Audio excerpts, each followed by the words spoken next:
சாம்பார் செய்யறதுக்காக நான் பருப்பு வேக வச்சுருக்கேன். அந்த பருப்பில் என்னென்ன போட்டிருக்கேன்னா தக்காளி, பூண்டு போட்டு வேக வச்சு எடுத்துட்டேன். ரோஸை கட் பண்ணி வச்சுருக்கேன். அலசிட்டு இதில் போட்டாச்சு. இதில் என்னென்ன போட்டிருக்கேன்னா கடுகு, சீரகம், கோஸ். கடுகு சீரகம் பொரிஞ்சதுக்கப்புறமா வெங்காயம் போட்டு பொரிஞ்சதுக்கப்புறமா கோஸை அலசிட்டு போடணும். இது மாதிரி நல்லா வதங்கணும் கோஸு. அப்புறம் சாம்பார் ரொம்ப டேஸ்ட்டாக இருக்கும்.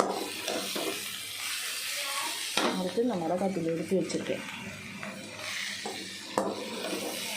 கோஸ் நல்லா வதங்கினதுக்கப்புறமா அந்த மிளகாத்தூளை போட்டு ஒரு 5 நிமிஷம் கழித்து இந்த பருப்பு எடுத்து ஊற்றிட்டு கொதிக்க வச்சுட்டு புளி கரைச்சி ஊற்றி இறக்கிடலாம்.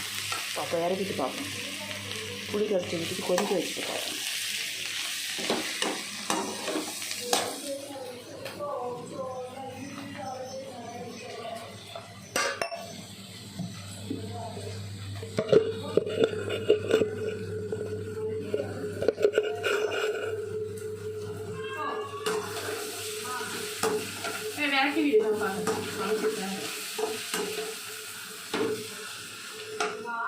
மிளகாத்தூள் போட்டாச்சு.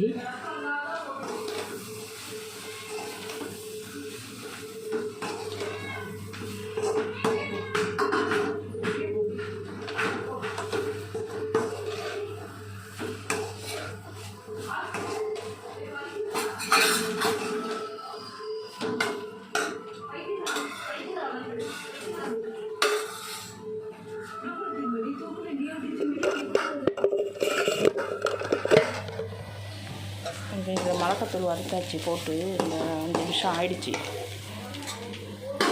நம்ம இப்போ இந்த பருப்பு எடுத்து இதில் கொட்டிட்டு கொதிக்க வச்சுட்டு பார்ப்போம்.